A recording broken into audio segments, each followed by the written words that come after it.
Les Américains iront aux urnes demain 5 novembre pour élire un nouveau président. Tout semble opposer les deux candidats en lice, Kamala Harris et Donald Trump. Mais quels sont les enjeux de ce scrutin pour la diaspora africaine? Surtout l'agression migratoire constitue un sujet important. Là-dessus, la rhétorique de Donald Trump est xénophobe et déshumanisante.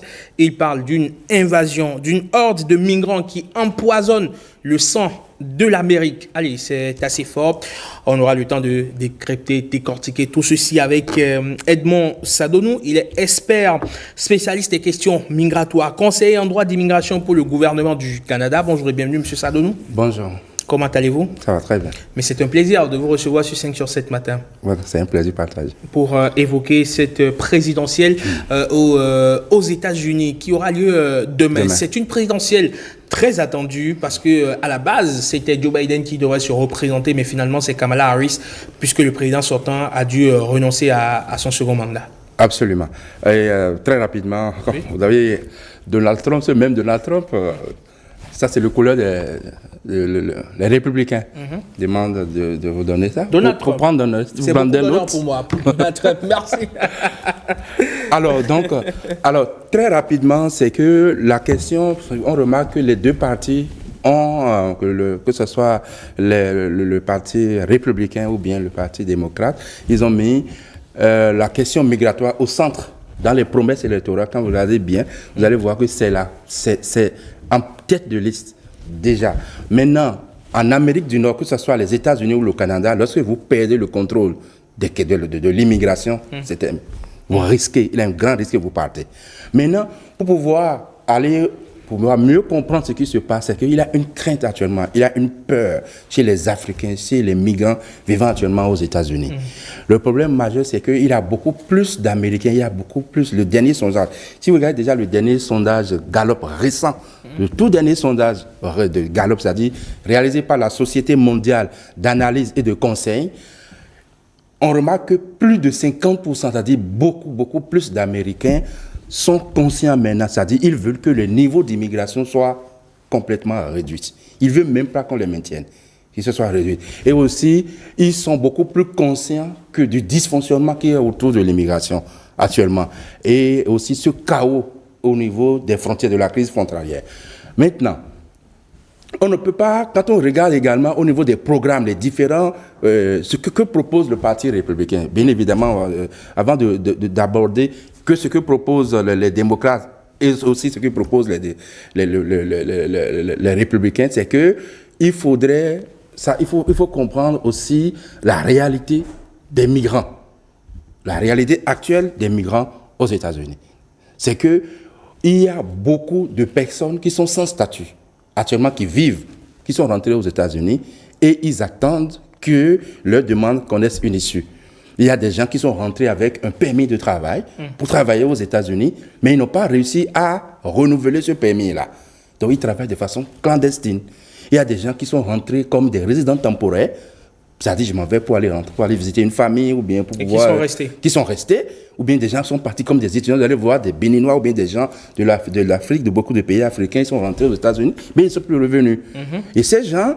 Il y a des programmes avant, il y avait des programmes, quand il y avait l'Eldorado américain, il y avait des programmes qui permettaient d'avoir la green card, c'est-à-dire la résidence permanente facilement. Ils n'ont pas réussi à avoir, donc ils vivent de façon illégale et clandestine. Alors, toutes ces personnes-là ont peur. Ils se disent, aujourd'hui, quand vous regardez, c'est vraiment, il y a beaucoup de personnes qui ont leur famille là-bas, ils vivent un stress incroyable. Ils se disent, les systèmes actuels d'immigration risquent d'être revus. On dit de les supprimer. Ils ont peur. Une chose est sûre, Edmond Sadonou, que ce soit Donald Trump ou Kamala Harris qui passe pour ce scrutin présidentiel, la question migratoire ne sera pas traitée comme elle est traitée actuellement. Il y aura forcément un durcissement de temps. Absolument. Il y aura un durcissement. Si vous voulez, si vous permettez, regardez directement les différents dans la plateforme. Vous regardez tout de suite, vous voyez, on sait déjà. Au niveau de Donald Trump, c'est là où il y a mais j'aimerais commencer par le Biden-Harris, c'est-à-dire le parti de Kamala Harris. Le Parti démocrate. Eux autres, il y avait le projet de loi bipartite. Ce projet de loi bipartite qui a connu un refus au Congrès, ils veulent pour eux autres, ils veulent l'amener. Ce projet visait quoi? C'est-à-dire ce projet permettait d'augmenter le personnel qui traite les demandes d'asile et de rendre leur procédure plus rapide, plus efficace, et parce qu'il a vraiment surtout au niveau des frontières, c'est-à-dire ceux qui demandent l'asile à cause des conventions. S'il avait le temps, on va essayer d'aborder ça. Donc pour eux autres, c'est de mettre un peu le système plus rapide et plus juste. On remarque que plus de 50%, c'est-à-dire beaucoup plus d'Américains sont conscients maintenant, c'est-à-dire ils veulent que le niveau d'immigration soit complètement réduit. Ils ne veulent même pas qu'on les maintienne, qu'il se soit réduit. Et aussi, ils sont beaucoup plus conscients que du dysfonctionnement qu'il y a autour de l'immigration actuellement. Et aussi ce chaos au niveau des frontières, de la crise frontalière. Maintenant, on ne peut pas, quand on regarde également au niveau des programmes, les différents, ce que propose le Parti républicain, bien évidemment, avant d'aborder ce que proposent les démocrates et aussi ce que proposent les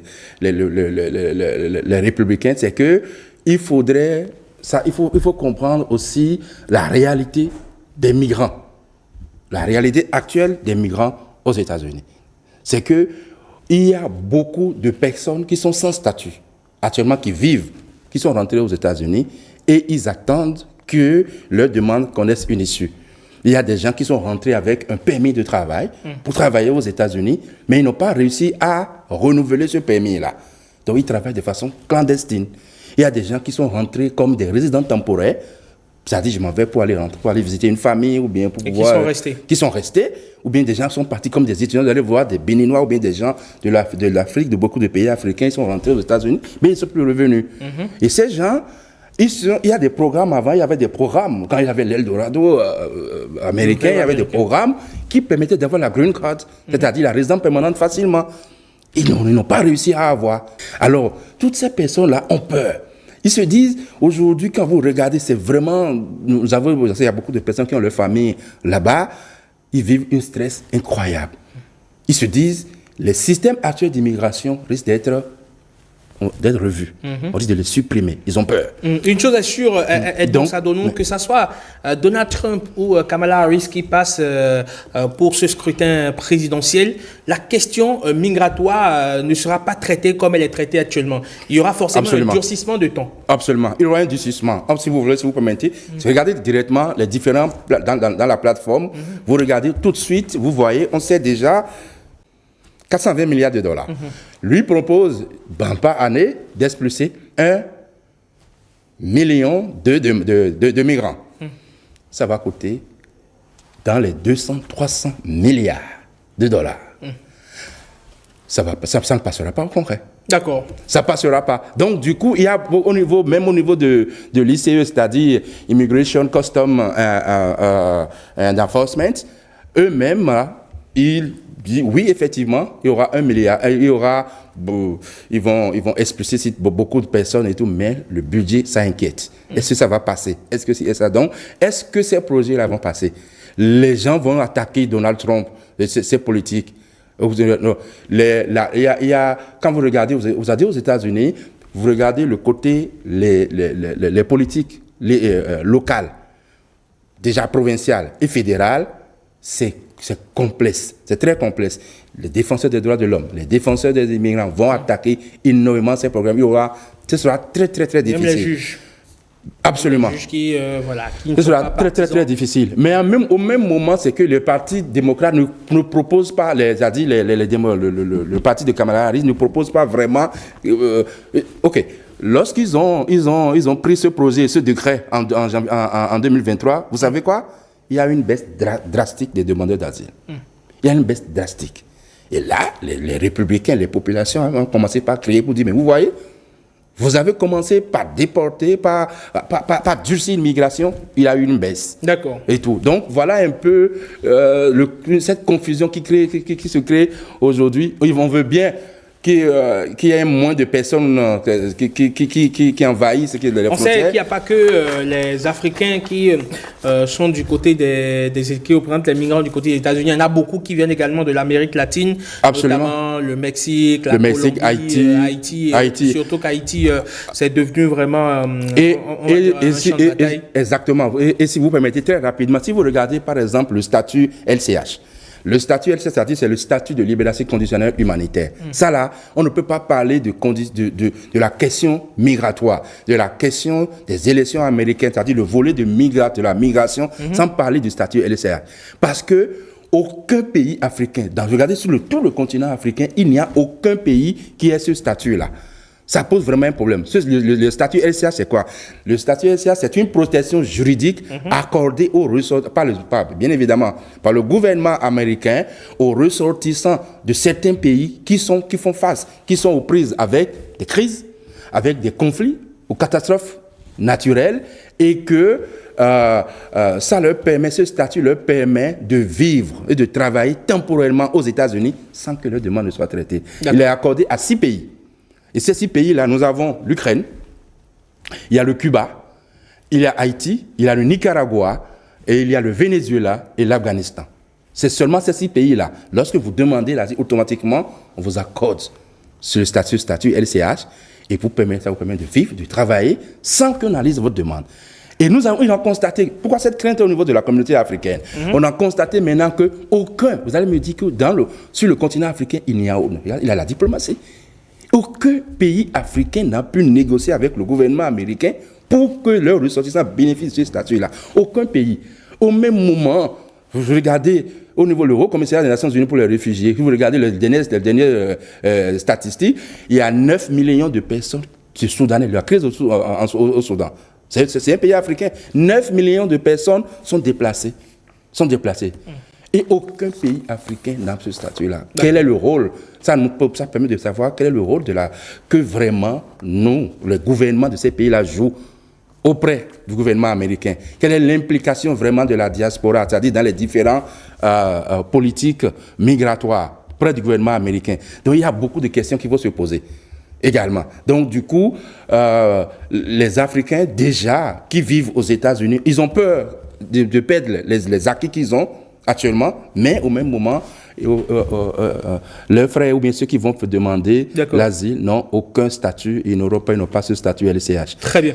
Edmond Sadonou, on va scruter de près cette élection qui aura lieu demain. On sait que le vote aux États-Unis, ce n'est pas comme ça se passe chez nous. Les électeurs iront voter pour les grands électeurs. Et les grands électeurs, à leur tour, vont désigner le président de la République. Il y a donc de fortes chances que le parti qui aura le plus grand nombre de grands électeurs puisse désigner évidemment le prochain président et aussi, de la République. Exactement. Et aussi, force est de constater qu'il y a beaucoup de migrants africains noirs, c'est-à-dire des Afro ou bien des Africains qui votent pour Donald Trump. D'accord. Et on se, bien c'est sûr, assez surprenant. C'est assez surprenant de voir que... donc, si on avait le temps, on allait vraiment développer pour voir pourquoi. Vous allez voir que certains, malgré ces politiques migratoires qui sont... C'est-à-dire, parfois, ça pose des questions.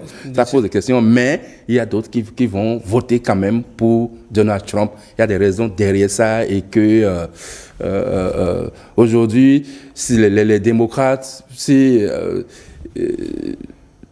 les questions migratoires, parfois, ce n'est pas c'est pas leur fort. n'est pas leur fort, faut le dire. Parfois aussi, vous savez, pour contenter un certain électorat, il faut prendre des mesures assez drastiques. Et ce qui s'est passé aussi lorsqu'on a remarqué que lorsque Joe Biden a été élu, je vous assure que la veille, le lendemain qui a suivi, on a vu qu'au niveau de la frontière mexicaine, il y a des camions, des gros camions remplis de Mexicains, remplis de migrants qui traversaient les frontières et les autorités ont fermé les yeux. Des camions, quand des milliers de personnes rentraient, ce qui a créé, et c'est la même chose au niveau du Canada. Donc, vous allez voir que la crise des élections, à partir de 2022, fin 2022-2023, la migration au Canada et aux États-Unis, c'est très, très compliqué. Parce qu'ils ont laissé entrer, on ne sait pas si c'était délibéré, de façon peut-être délibérée, des milliers de personnes qui rentraient chaque jour. qui pour demander l'asile. Et ils ont fermé les yeux sur ça. Maintenant, quelle est la politique derrière? Et aujourd'hui, ils n'en peuvent plus. Ça a un coût. Ça asphyxie l'économie. Ils sont étouffés. Bien, ils sont étouffés. Les gens, les emplois, c'est difficile. Les gens n'arrivent plus c'est-à-dire, ça crée tellement de problèmes sur le système et le système et l'économie. Et aujourd'hui, on est obligé de tout resserrer. Et les Américains, aujourd'hui, ils ont compris simplement que la seule façon aujourd'hui pour venir vivre et obtenir les papiers des États-Unis ou bien peut-être du Canada, c'est de demander l'asile. À cause des conventions, la convention de Genève et la convention de New York, que les pays ont ratifié et ils sont pris au coup avec ces conventions-là. Très bien. Donc voilà un peu.